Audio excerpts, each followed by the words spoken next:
Tervist kõigile! Mul on väga hea meel täna seda viimast ettekannet esitleda siin.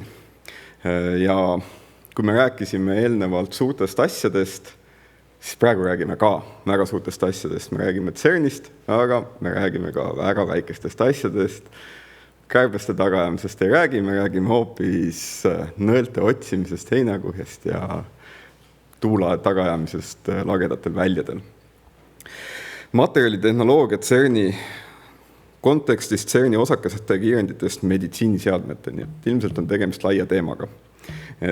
Ilmselgelt see teema kitseneb.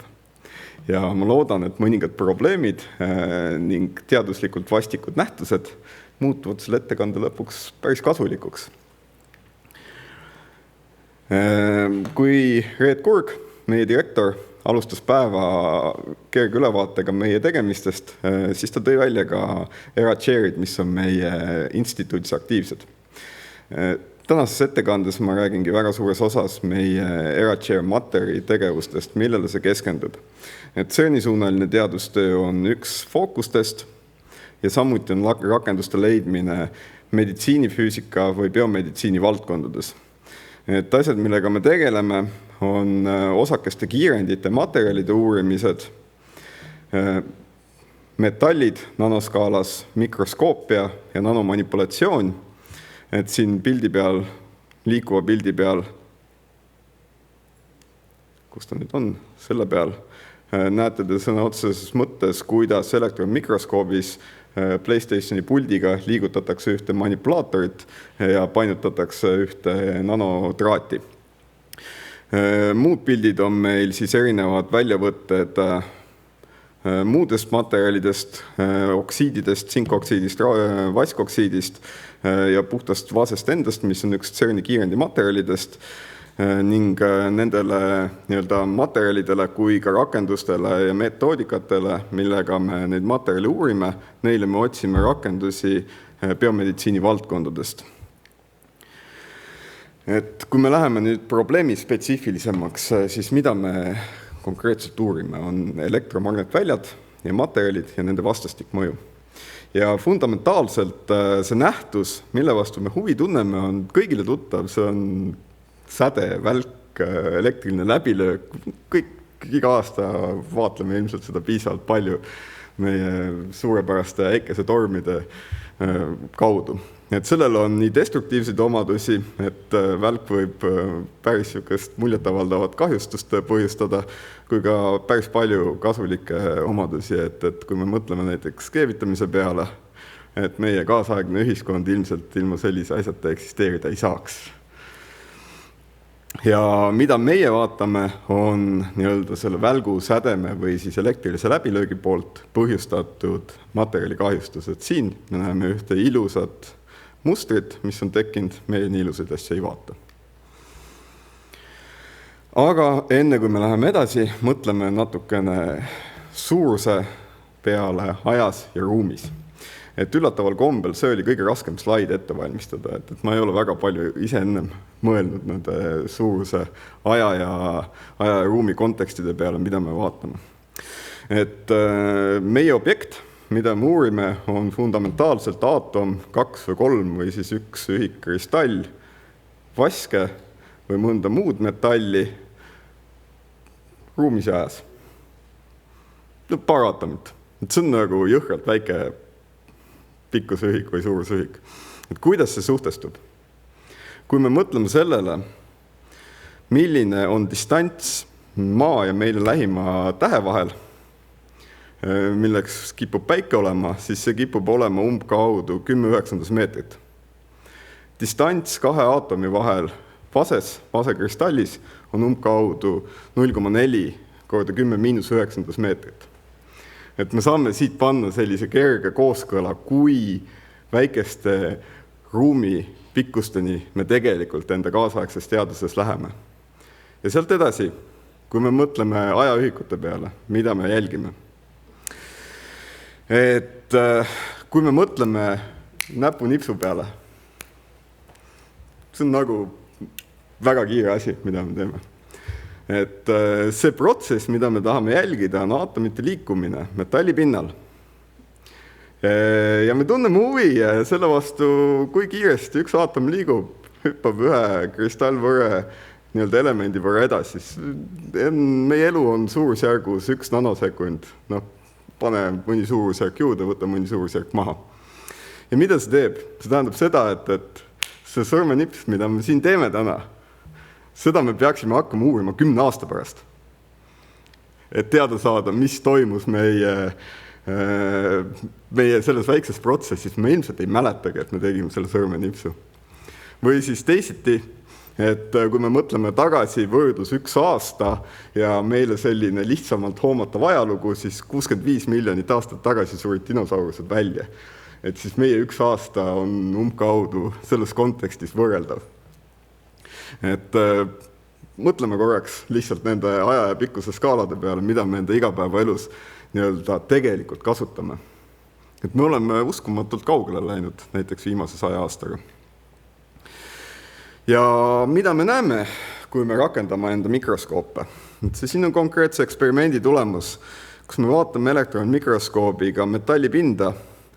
Et siin paremal pool me näeme absoluutselt siledale lihvitud metallipinda, mis ei kipugi enam kahjuks või õnneks sile olema mõnesaja nanomeetri või mõnekümne nanomeetri suurusskaalas. Ja vasakul me näeme pikkuse laiuse skaalasid, mida me saame käsitööna kontrollida.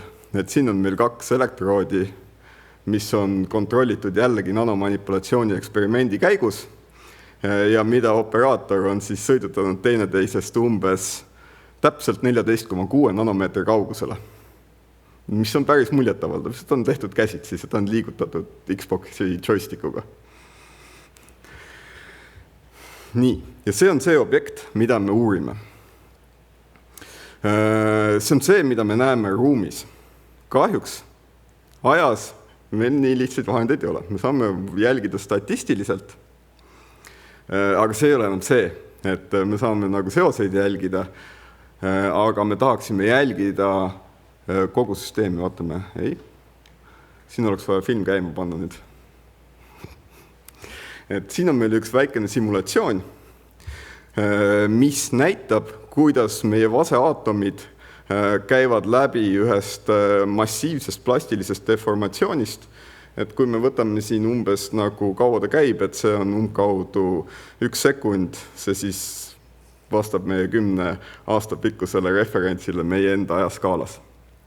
Et simulatsioon kipub olema see kõige kättesaadavam tööriist, mis annab meile võimaluse tegelikkuses mõõta ja jälgida atomistlikke protsesse nagu ajas, otse, ilma statistiliste sekkumisteta ja trikkideta.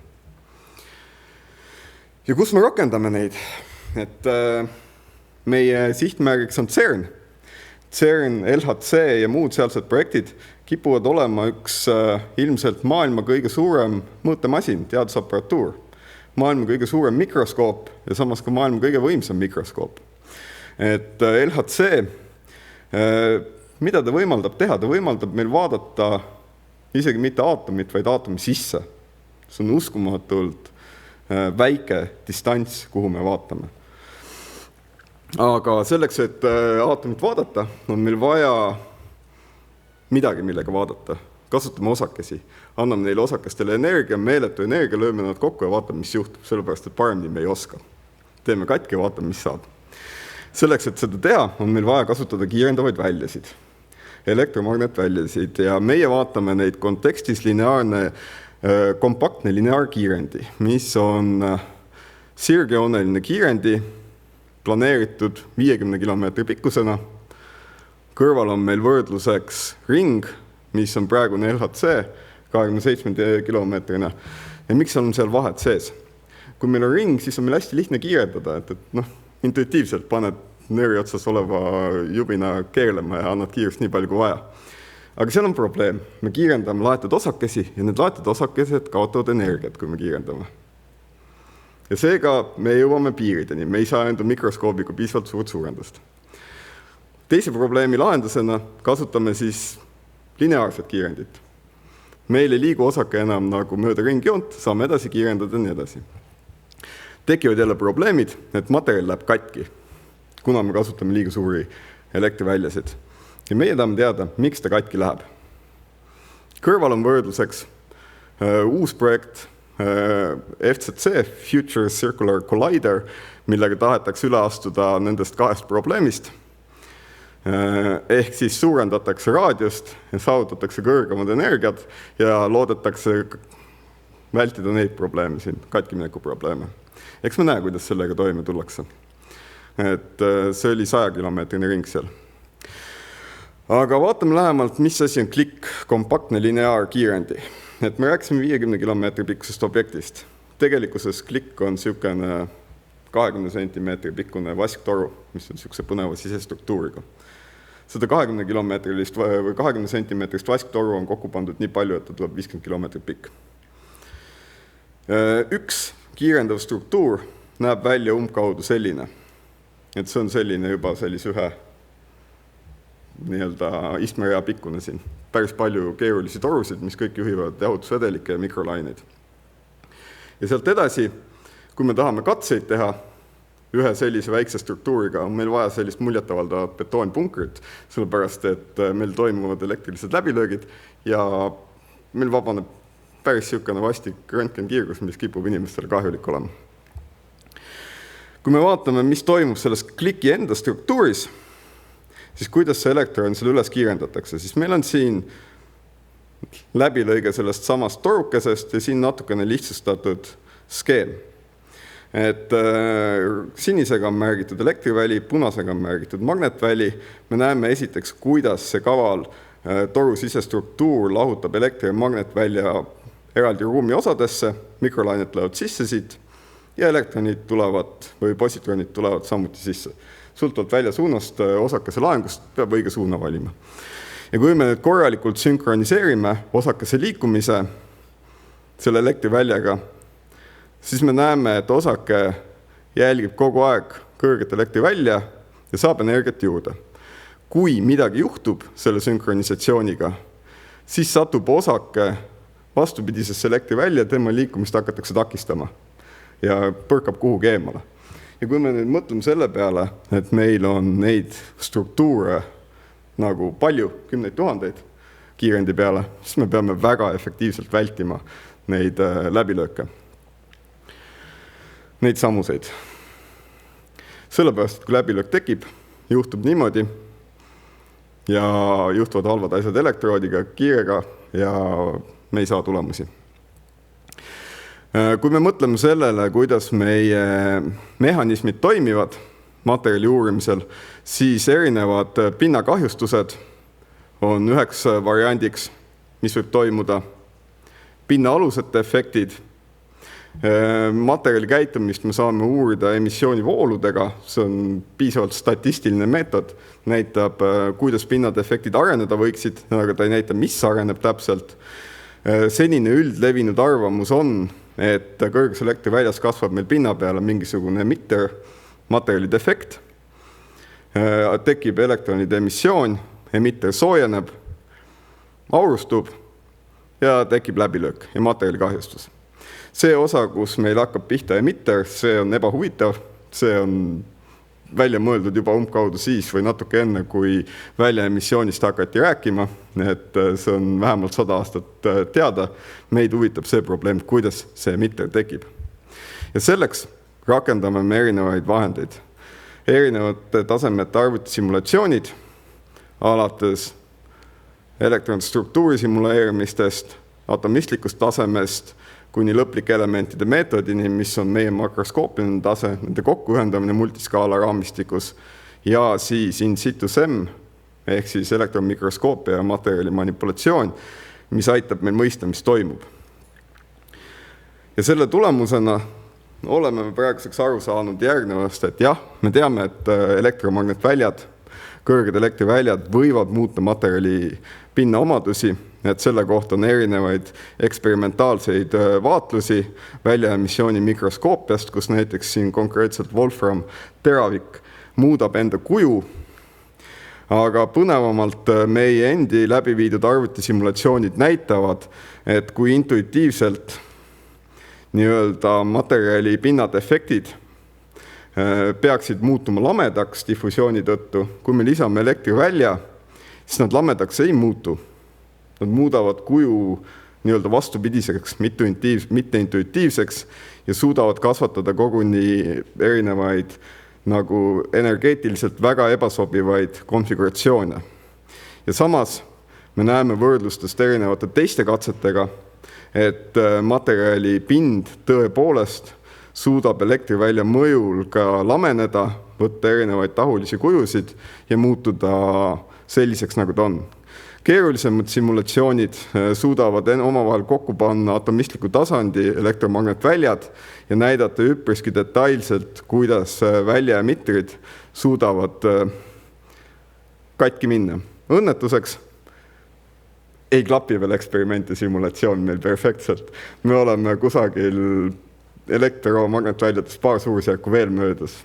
Aga see on nagu oluliselt lähemal, kui see oli näiteks 5 aastat tagasi, et me oleme sisenemas äärmiselt põnevasse ajajärku selles teadustöös, kus mitmed erinevad eksperimendid näitavad meile uusi suundasid, soodustavad nii-öelda ja meie teoreetilised nii-öelda simulatsiooni tööriistad on jõudnud tasemele, kus me neid tegelikult saame efektiivselt kasutada.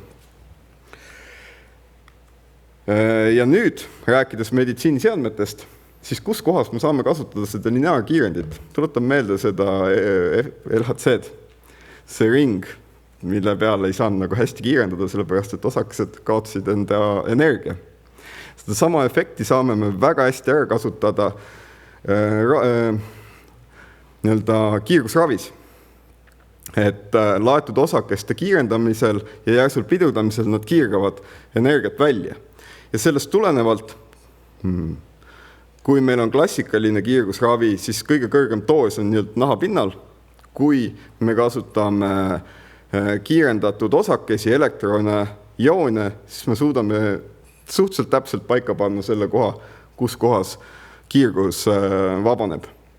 Ja see tähendab seda, et on võimalik tekitada olukord, kus kiirgusravi aparaat, see masin suudab väga täpselt jälgida seda targetit, mida me sihime ja mida me tahame nagu nii-öelda kiiritada ja ravida.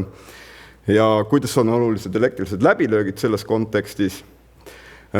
Praegune statistika näitab, et per kiirgusravi sessioon ei saa olla rohkem kui 1 läbilöök, vastasel juhul ei suuta saavutada neid efekte, et saavutatakse täpsus nii-öelda skännimise ja doosi konkreetsesse kohta deliverdamisega. Ja siin on mõningad näited kaalutud prototüüpidest. Nii et suhteliselt suured ikkagi. Nii et suured tänud kuulamast, ootan küsimusi ja kõige suuremad tänud kõigile neile, kes on aastate jooksul sellest tööst osa võtnud. Eelkõige kõige suuremad tänud tudengitele, kes on tegelikult nii-öelda teadustöö mootor ülikoolis.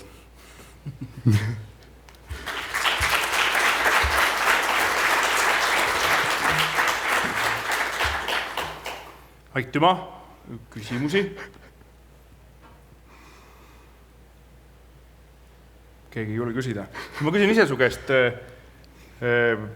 ma saan aru, et oled jõudnud tagasi igavikulistele teemadele, aeg ja ruum ja numbrid ja siis nende numbritega manipuleerimine. Vaatasin sul seda neid numbreid ja nende võrdlusi ja peab tunnistama, et sinust on saanud hea statistik. Et on mõned suurusjärgud siia-sinna, et ei ole hullu. Selles suhtes, et ma olen väga õnnelik, et sa sealt midagi rohkemat ei avastad, sellest, et minu kuldne reegel on, et kõige raskem matemaatika on liitmine ja lahutamine 10 piires. Ja täna hommikul, kui ma seda slaidi tegin, siis ma ei kasutanud kalkulaatorit nende tehete tegemiseks. Ja ma siiamaani kahtlesin, kas mul said need suurusjärgud õigesti. Jah, see on 11 ja 8, need on ju piisavalt lähedal. Aga see iseloomustab minu meelest suurepäraselt ka seda, mida sa seal lõpupoole mainisid, et eksperiment ja simulatsioon, et need käivad käsikäes, et see iseloomustab ka seda, et simulatsioon on vahest natukese kaugel, aga kui ta ühel hetkel hakkab pihta minema, siis on jälle probleemid tükiks ajaks murtud. Ma küsin su käest vastu selle küsimuse, et kuidas on lood kontakttakistusega? no hästi, see on alati olemas. Jah, aga suur tänu sulle.